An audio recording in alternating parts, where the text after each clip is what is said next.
गुरु प्यारी साध संगत जी, राधा स्वामी।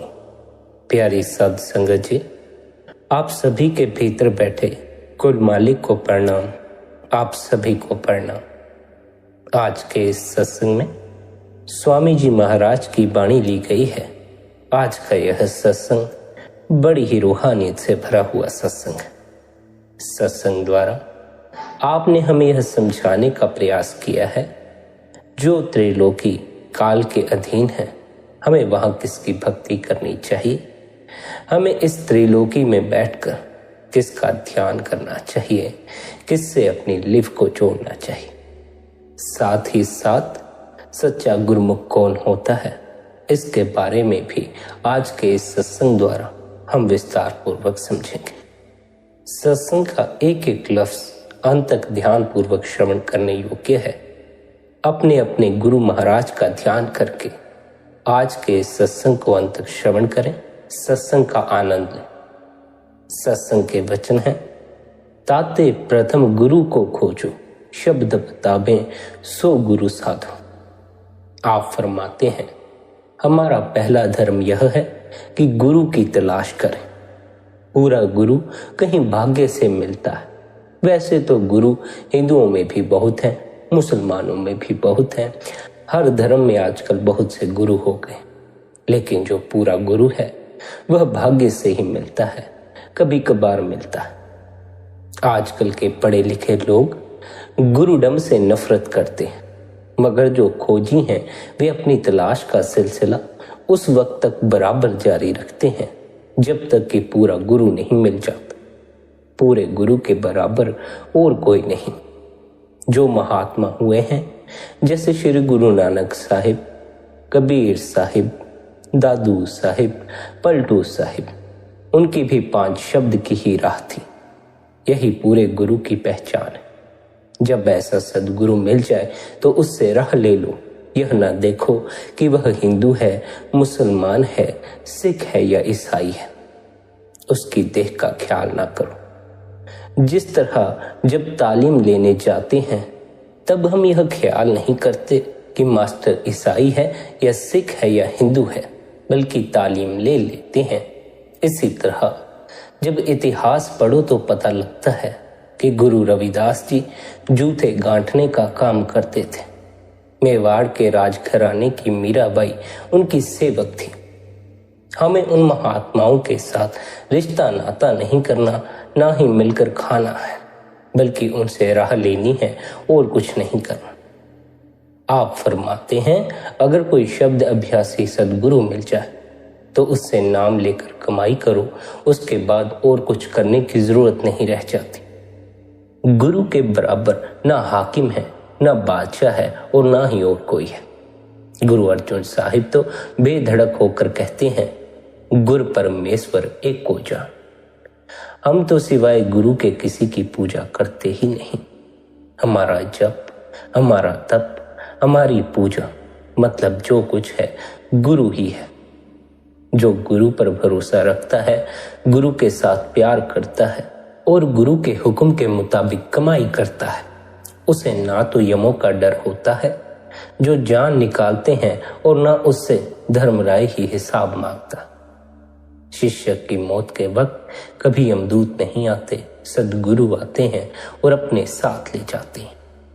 अगर शिष्य गुरु के हुक्म के मुताबिक कमाई करता हो तब ऐसी अवस्था हासिल की जा सकती है। जब गुरु शिष्य से नाम की कमाई करवाकर उसे पार ब्रह्म में ले जाता है, वहां अमृतसर है। उस अमृतसर में स्नान करके जन्मों जन्मों के पाप नाश हो जाते। जब गुरु मिला, पर्दा खोल लिया, फिर शक कैसा। अगर सामने पर्दा खुल जाए, रूह खंड ब्रह्मांडों पर चली जाए, तब भ्रम कैसा। गुरु के मिलाप से सारा भ्रम दूर हो जाता। यही कारण है कि संसद गुरु हमें गुरु की शरण में जाने को कहते हैं, क्योंकि हम मन के पीछे लगकर भ्रमों में जी रहे हैं, भ्रमों में पड़े हुए हैं। हमारे जितने भ्रम हैं, गुरु की शरण में जाकर वे सारे भ्रम दूर हो जाते हैं, चकनाचूर हो जाते हैं। आप फरमाते हैं, बड़े बड़े गुरुमुख की संगति करके चोर, लुटेरे, ठग जैसे कई तर गए। किसकी कृपा से? गुरु की कृपा से। जिसके हृदय में गुरु ने 5 शब्द का भेद डाल दिया, वह देर सवेर अपना फल जरूर लाएगा। बीज नाश नहीं होगा, वह पेड़ बनेगा और जरूर बनेगा। मगर सवाल तभी है अगर जीते जी खंडों ब्रह्मांडों पर चढ़े। बड़ाई तो उसकी है जो कमाई करके पर्दा खोले। यह गुरमुखों का काम है। हमें शर्म आनी चाहिए, अपने ऐप पाप छोड़ने चाहिए और हमें नाम की कमाई करनी चाहिए। गुरमुख सबसे अच्छा क्यों है? क्योंकि गुरमुख की गति सबसे ऊंची है।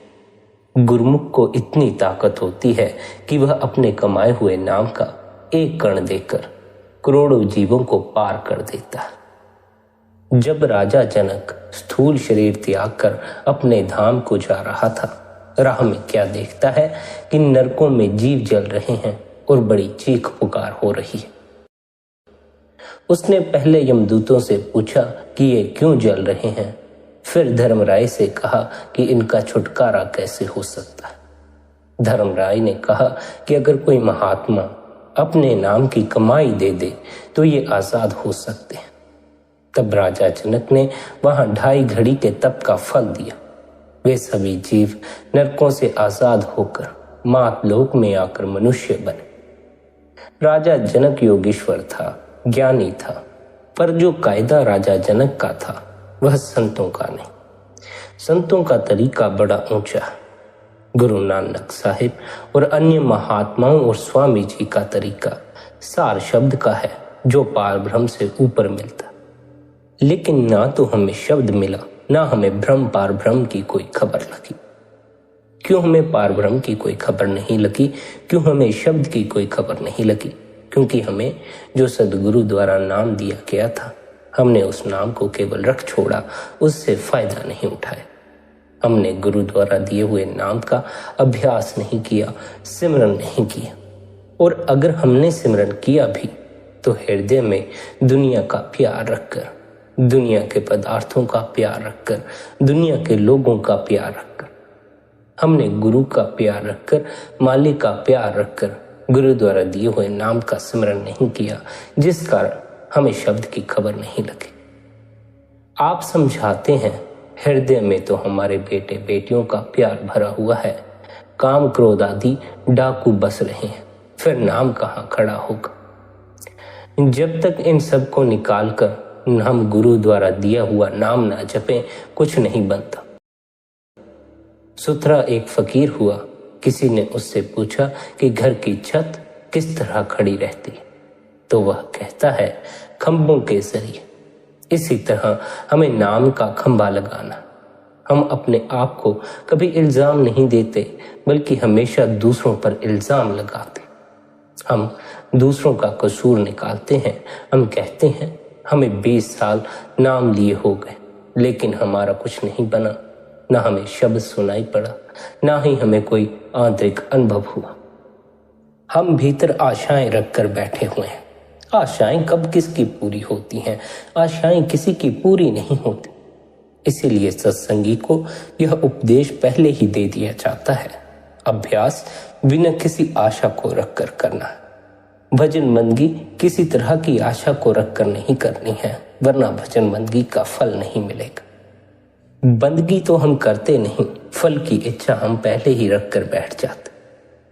फल की इच्छा को त्याग दो।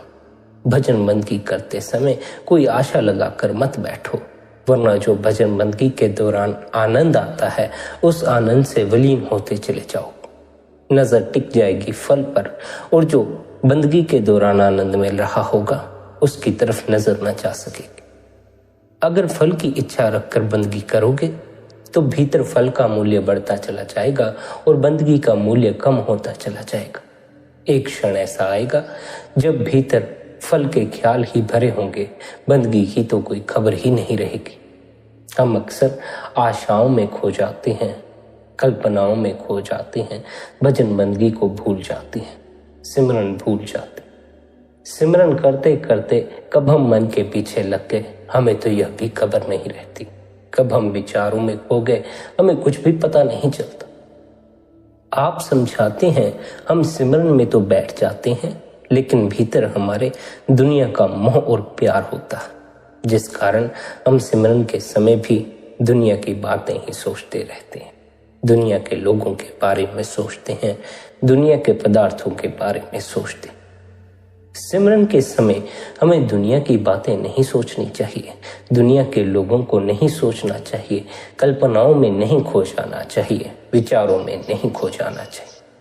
सिमरन के समय हमें अपना पूरा ध्यान सिमरन पर लगाना चाहिए। अगर हमारा ध्यान सिमरन पर नहीं हुआ, तब फिर हमारा ध्यान विचारों में होगा, कल्पनाओं में होगा। ध्यान यदि विचारों में है, तब फिर सिमरन से क्या फल मिलेगा? फिर तो सिमरन करके कोई फल नहीं मिलने वाला, सिमरन करके कुछ अनुभव नहीं होने वाला। ध्यान सिमरन में होगा तो सिमरन का फल मिलेगा। इसलिए सिमरन करते समय इस बात का खास ख्याल रखें, आप सिमरन के दौरान अन्य दुनियावी विचारों में ना खो गए। अगर आप सिमरन भी करते हैं पर अन्य दुनियावी विचारों में भी खोए रहते हैं, तब फिर चाहे आप 20 साल गुरु द्वारा दिए नाम का सिमरन करो, चाहे 40 साल गुरु द्वारा दिए नाम का सिमरन करो, चाहे 60 साल के लिए करते रहो, उससे कोई लाभ नहीं होने वाला। भीतर हृदय में दुनिया का प्यार है तो दुनिया की तरफ ही ख्याल जाएगा, फिर बार बार मन दुनिया की तरफ दौड़ने को करता रहेगा, भीतर टिक कर नहीं बैठेगा।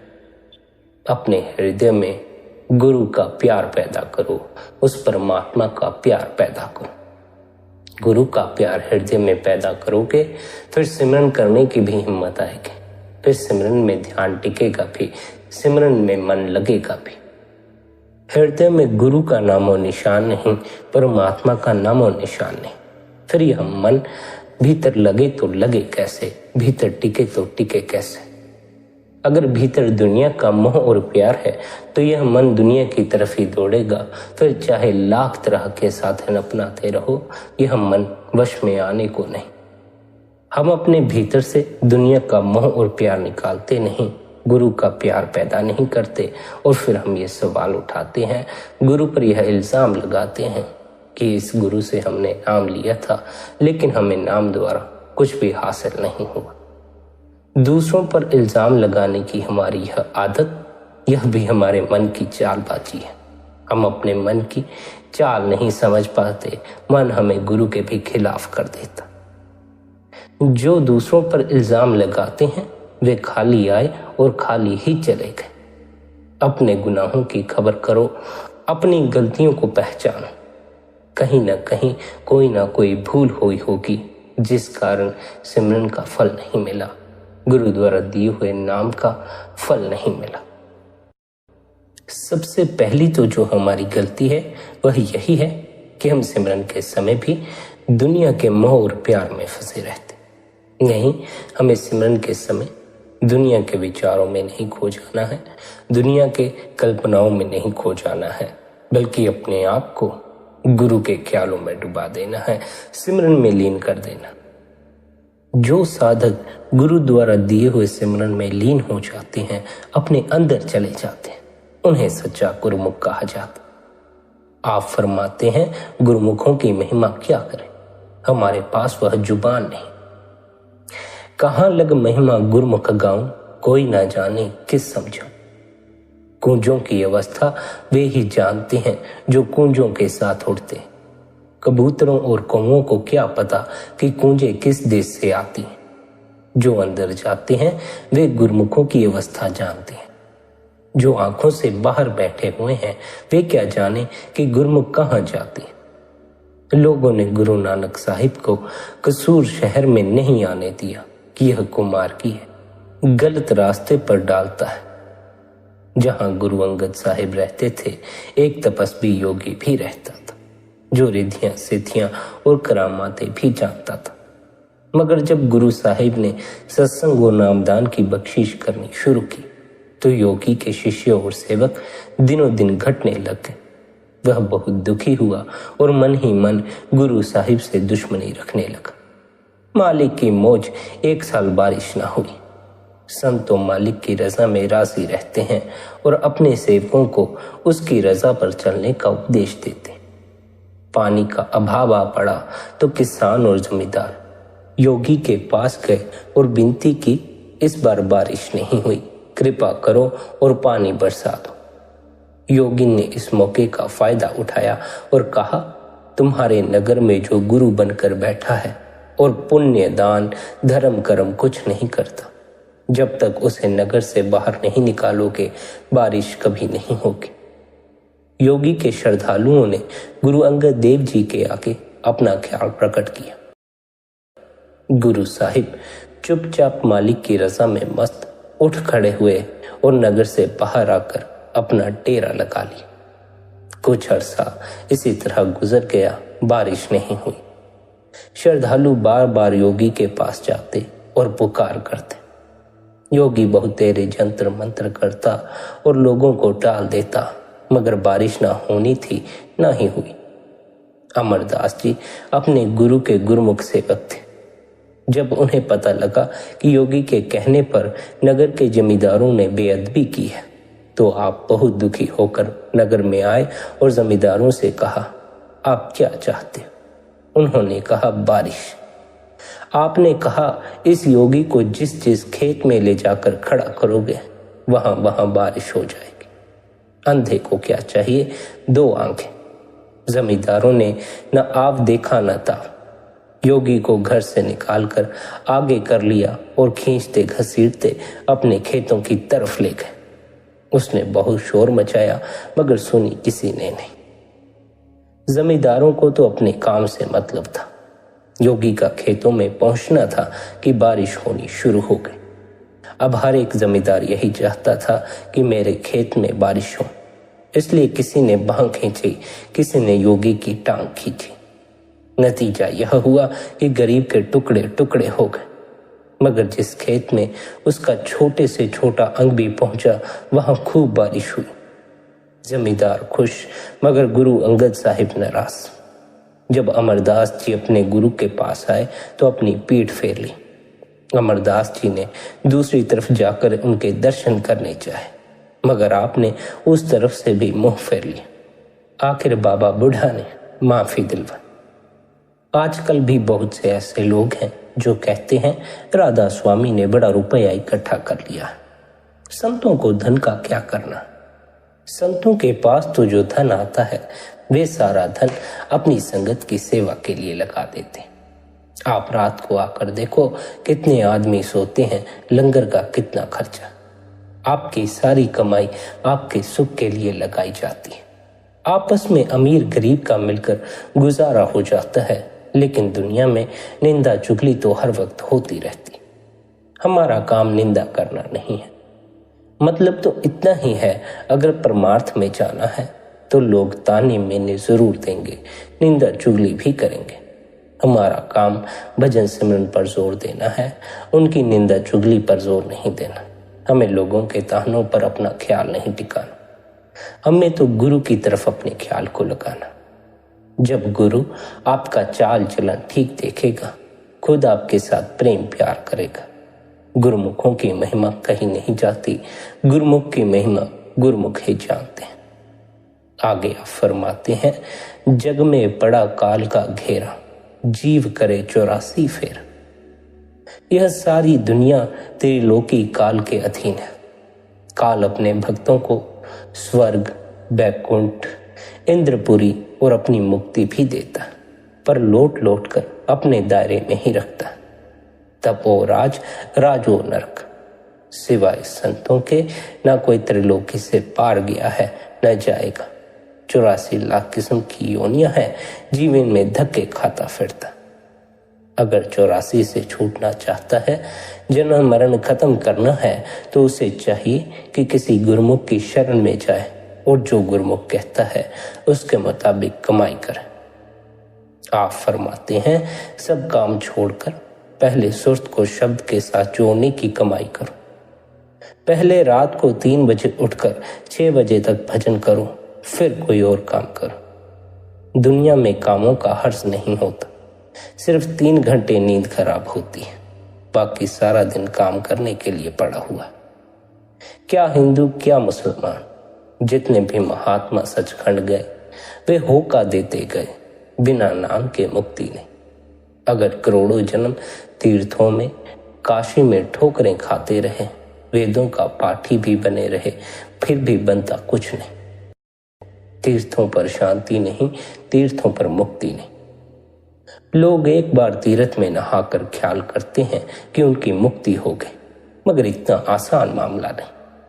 अगर इतना ही आसान मामला होता तो सारी दुनिया अब तक मुक्त हो गई होती। फिर तो पापी भी मुक्त हो गए होते कि ये पाप और तीर्थों में नहाकर पुण्य आत्मा बन गए। लेकिन मामला इतना आसान नहीं, इतनी आसान बात नहीं कि आपके पापों की मैल पानी के साथ उतर जाए। किसी भी पानी में पापों की मैल धोने की ताकत नहीं। एक जन्म तो क्या, चाहे करोड़ों जन्म काशी में रहकर विद्या हासिल कर लो, अंदर पर्दा नहीं खुलता, पापों की मैल नहीं धुलती। कर्म कब नाश होते हैं? जब हम अंदर के अमृतसर में जाकर नहाते हैं, यूं ही कर्म नाश नहीं हो जाते। आप फरमाते हैं जब तक यह उसमें नहीं नहाता, चाहे करोड़ों ग्रंथ पढ़े, मुक्ति युक्ति कुछ नहीं। अगर वेदों के पाठ से मुक्ति हो जाती तो रावण की सबसे पहले होती, जो 4 वेदों का पढ़ा हुआ ही नहीं बल्कि टीकाकार पंडित भी था। वही रावण जिसका पुतला बनाकर हम हर साल जलाते। इसलिए कर्मकांड में मुक्ति नहीं बल्कि मुक्ति नाम में है। हम कहते हैं कि मुक्ति बातों से ही मिल जाए, मगर यह बातों का मजमून नहीं बल्कि कुर्बानी करने का है, खंडों ब्रह्मांडों पर चढ़ने का है। कई कहते हैं कि जी 20 साल हो गए नाम लिए हुए, बना कुछ नहीं। जब ऐसे अभ्यासियों से पूछा जाए कितने समय के लिए भजन में बैठते हो, तो वे मुश्किल से मुश्किल आधा घंटा ही बोल पाते। आधे घंटे से तो कुछ नहीं बनता, चाहे सारी उम्र बैठे रहो। एक बार का जिक्र है, कहीं एक मिरासी फूल से मस्जिद में चला गया। वहां 5 नमाजें मौजूद। उन्होंने कहा, आओ वुजू करके नमाज पढ़े। कहता है, नमाज से क्या फायदा? उन्होंने कहा, नमाज पढ़ने से चेहरे पर नूर आता है। तो वह कहता है, बहुत अच्छा, अभी तो मुझे काम है, घर जाकर जरूर पढ़ूंगा। वे 5 आदमी तो नमाज पढ़ने में लग गए। वह मरासी घर आ गया। रात में तबा उल्टा पड़ा हुआ था। जब रात के पिछले पहर में उठा तो सोचता है, अगर वुजू किया तो नशा टूट जाएगा, क्योंकि नशा करने की आदत पड़ी हुई थी। नमाज भी जरूर पढ़नी थी ताकि चेहरे पर खुदा का नूर आए।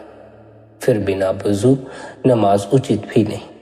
सोच सोच कर कहता है, चलो मिट्टी का वुजू कर ले। यह सोचकर अंधेरे में जमीन पर हाथ मारकर मुंह पर फेरता। नीचे तबा पड़ा हुआ था, हाथ तबे पर लगा। प्रेम से वुजू करके नमाज पढ़ी।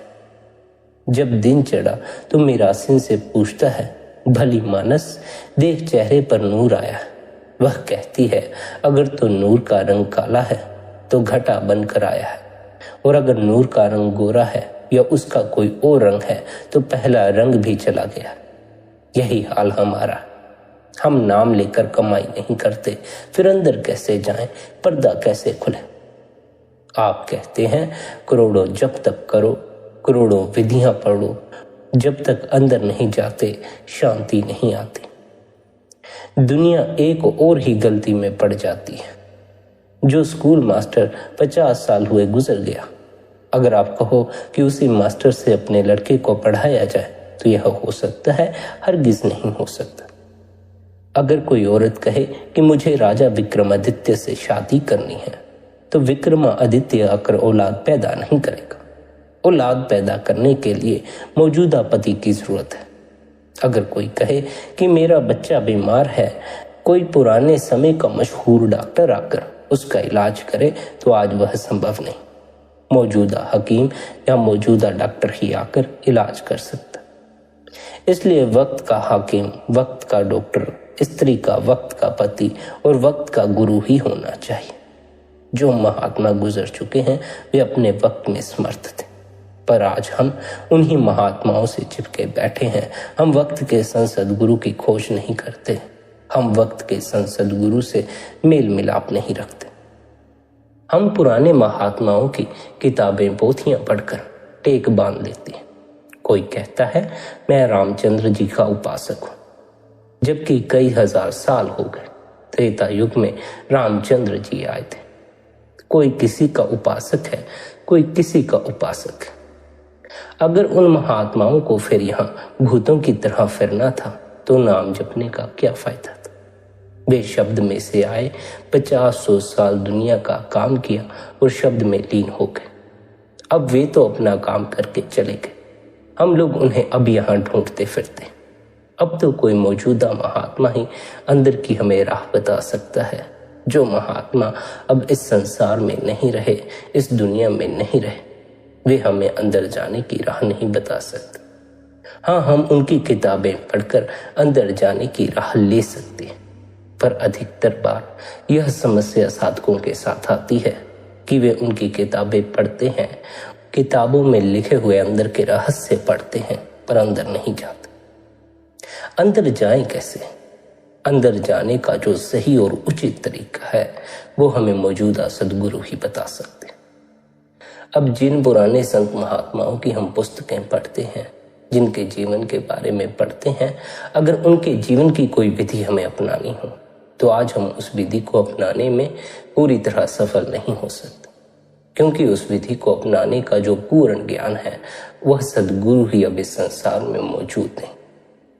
सद्गुरु के बगैर, सद्गुरु की मौजूदगी के बगैर उनकी दी हुई युक्ति का अभ्यास नहीं करना चाहिए, क्योंकि हमें बिना गुरु के यह पता नहीं चलता कौन सी युक्ति किस ढंग से, कितने समय के लिए और किस तरह सही सही फल दे सकती है। अगर हमें खाना बनाने का सही तरीका मालूम ना हो तब फिर खाने में स्वाद नहीं आता। इसी तरह अगर हमें किसी युक्ति, किसी साधन को इस्तेमाल करने का सही तरीका मालूम ना हो तब फिर उस साधन या युक्ति द्वारा हमारे भीतर कोई स्वाद, कोई रस पैदा नहीं होता।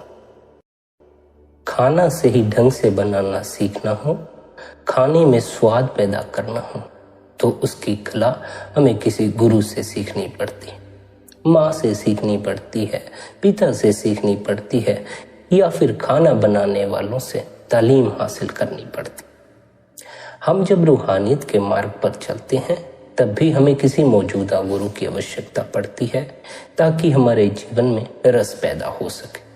मौजूदा गुरु हमें ध्यान में बैठने का, भजन बंदगी करने का, सिमरन करने का सही तरीका बता सकता। मौजूदा सद्गुरु हमें अभ्यास करने का सही तरीका समझाते हुए यह उपदेश देता है, सिमरन करते समय, भजन बंदगी करते समय अपने भीतर गुरु की याद बिठा लो, अपने लिव गुरु से जोड़ो, अपने आप को सिमरन के समय दुनिया की बातों में, दुनिया के ख्यालों में मत भुला दो।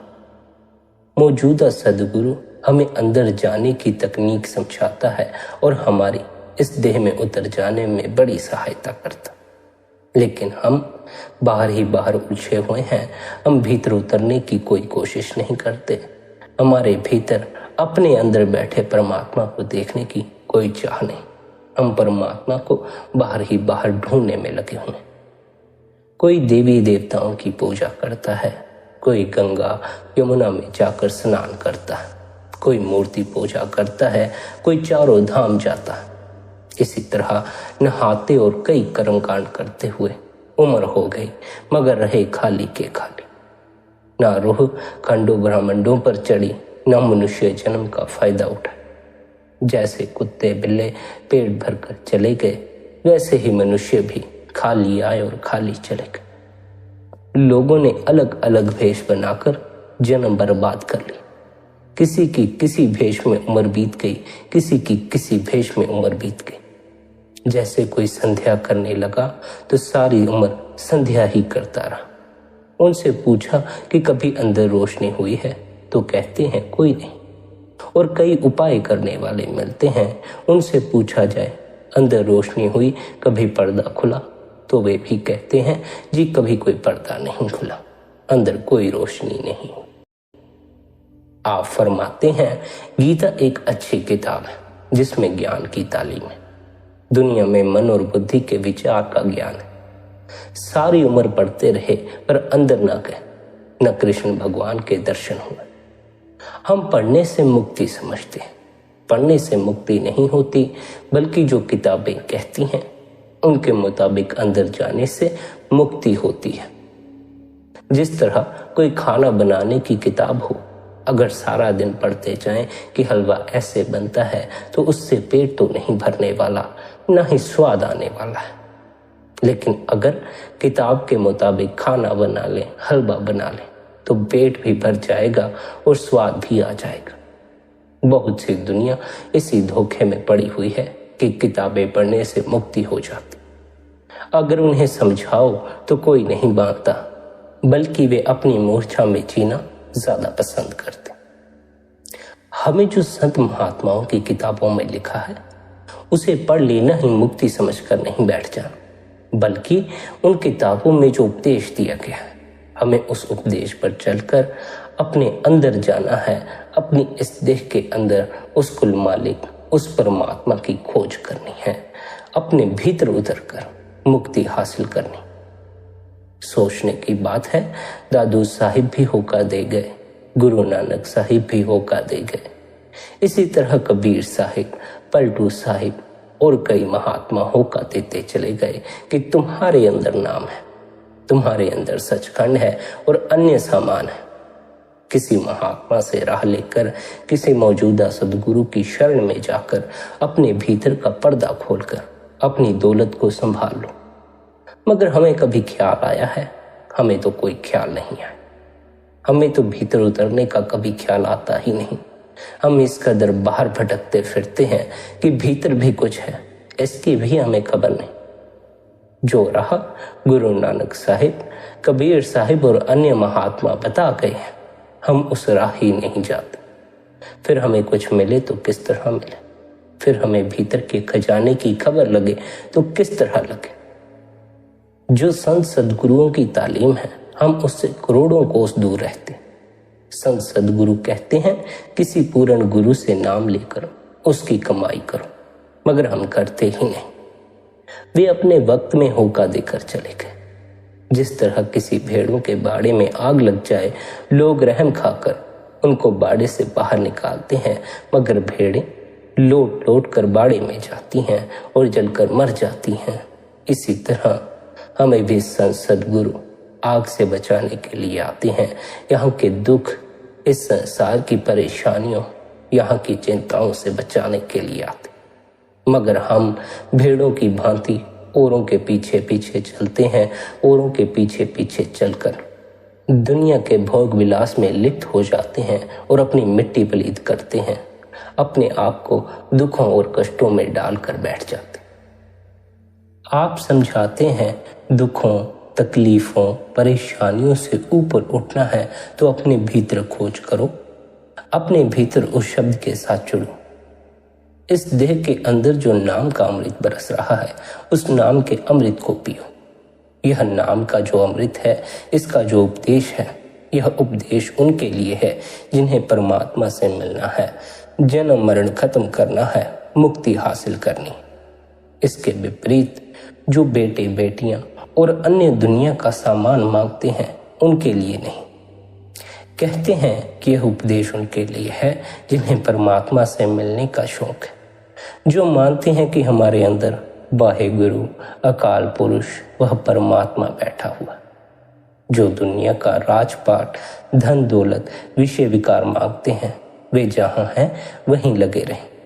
यह उपदेश उनके लिए नहीं, बल्कि उनके लिए है जो जन्म मरण खत्म करना चाहते। कहते हैं उनकी आंखें नहीं खुली, टेक पकड़ कर बैठ गए हैं। उनके लिए टेक ही सहारा है, जो दुनिया का राजपाट मांगते हैं, विषय विकार मांगते हैं, धन दौलत मांगते हैं। जिनका दीन ईमान दुनिया है, जो दुनिया में रहना चाहते हैं, जो दुनिया का मजा चखना चाहते हैं, हजूर स्वामी जी महाराज कहते हैं हमारा उपदेश उनके लिए नहीं है। आप फरमाते हैं कोई कौमों का नेतृत्व मांगता है, कोई मजहबों का नेतृत्व मांगता, कोई बेटे मांगता है, कोई बेटियां मांगता। ये कौड़ियां हैं। संतों के पास हीरे जवाहरात हैं, लेकिन जो दुनिया की ख्वाहिशें लेकर संतों के पास चले जाते हैं, उन्हें हीरे जवाहरात नहीं मिलते, वे कौड़ियों के पीछे ही अपनी जिंदगी बर्बाद कर देते। कोई कहता है मेरी मुकदमे में जीत हो जाए, कोई कहता है मेरी बीमारी का इलाज हो जाए, कोई कुछ मांगता है, कोई कुछ मांगता है। जो सच्चे खोजी हैं, सच्चे प्रेमी हैं, गुरु की भक्ति तो उनके लिए है। इसके विपरीत जो दुनियादार हैं, उन्हें संत नाम ही नहीं देते। जिस तरह जिन्हें खद्दर खरीदना है, बजाज उन्हें मलमम रेशम निकाल कर क्यों देगा, या जिन्हें जौ खरीदना है, उन्हें गेहूं निकाल कर कौन देता? कोई नहीं देता। इसी तरह जिन्हें कमाई करनी है, यह गुरु भक्ति उनके लिए है। इसके विपरीत कई आते हैं जो कहते हैं मेरा भरोसा आप पर नहीं रहा, क्योंकि लड़का पैदा होना था, लड़की पैदा हुई। बताओ ऐसे लोगों का क्या किया जा सकता? ऐसे लोगों का कुछ नहीं किया जा सकता। जब तक कोई रूहानी मंडलों पर जाने वाला महात्मा ना मिले, वह राह ना दे, हम कमाई करके अंदर ना जाए, तब तक पर्दा नहीं खुलता। वह नाम अनमोल रतन है, तब तक हमें उसकी खबर नहीं लगती। जिसे नाम की खबर लग जाती है, वह ऐसी बातें नहीं करता मेरे घर लड़की क्यों पैदा हुई, लड़का पैदा क्यों नहीं हुआ। आप फरमाते हैं गुरु की भक्ति, गुरु का प्यार, कम खाना कम सोना, परमार्थ का पहला दर्जा। इसी तरह अभ्यास करना, पर्दा खोलना, मन और सुरत को शब्द में लीन करना, रूहानी मंडलों पर चढ़ना दूसरा दर्जा है। जब तक हमारा चरित्र ऊंचा नहीं, सदगुरु के साथ प्यार नहीं, हम 2-3 घंटे भजन में नहीं देते, तब तक दूसरे दर्जे में दाखिल नहीं होते। जब तक अंदर काम, क्रोध, लोभ, मोह और अहंकार है, आशा मनसा है, मन इंद्रियां काबू में नहीं आई, विषय विकारों से मन नहीं हटा, मतलब कि जब तक गुरु भक्ति पूर्ण नहीं होती, तब तक रूह अंदर नहीं जा सकती। जब तक मन काबू में नहीं आता, ना पर्दा खुलता है, ना रूह रूहानी मंडलों पर जाती है, ना नाम की लज्जत आती है और ना ही शांति मिलती है। स्त्री पुरुषों की बड़ी शिकायत तो यह है कि जी मन नहीं लगता, अंदर कुछ नजर नहीं आता। सुनो, जब तक मन के साथ लड़ाई नहीं करोगे, यह अंदर नहीं जाएगा। मन के साथ लड़ाई करो, जो मन कहता है वह इसे मत दो। कहने का अर्थ है जब अभ्यास में बैठो तो मन के पीछे मत लग जाओ। दुनिया में मन मत और गुरु मत दो ही राहें हैं। अगर जो मन कहे वही इसे दें तो मन मत है, और अगर गुरु के कहने के मुताबिक कमाई कर ले तो गुरु मत में आके गुरुमुख हो गए। गुरुमुख बनना है, गुरुमत पर चलना है तो अभ्यास के समय, भजन बंदगी के समय दुनियावी विचारों में मत खोए रहना, दुनियावी कल्पनाओं, दुनियावी ख्यालों में मत खोए रहना। ये खोए रहना ही एक दिन मनुष्य को ले डूबता है। हम दुनियावी ख्यालों में खोए रहते हैं, भीतर परमात्मा का प्रकाश प्रकट नहीं होता, फिर हम रोते और चिल्लाते। संत सद्गुरु हमें समझाते हैं, भाई सच्चे हृदय, सच्ची लगन से गुरु भक्ति करो, ताकि भीतर नाम प्रकट हो जाए, नाम की भक्ति करने के योग्य हो जाओ। गुरु भक्ति क्या है, इसके बारे में समझाते हुए आप फरमाते हैं, सद्गुरु के सत्संग में जाना, साध संगत की सेवा करना, यह गुरु भक्ति है। पहले तो सत्संग सुनो, सत्संग से उठकर सत्संग पर विचार करो। जो ऐप आप गुरु बताता है उन्हें छोड़ दो और गुरु के हुक्म की तामील पालना करो।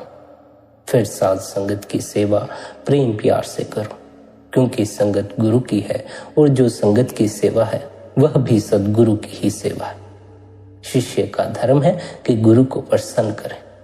गुरु अपने लिए नौकरी करे, खेती बाड़ी करे या कोई और काम करे, वह अपने लिए कुछ नहीं मांगता, चाहे भूखा मर जाए।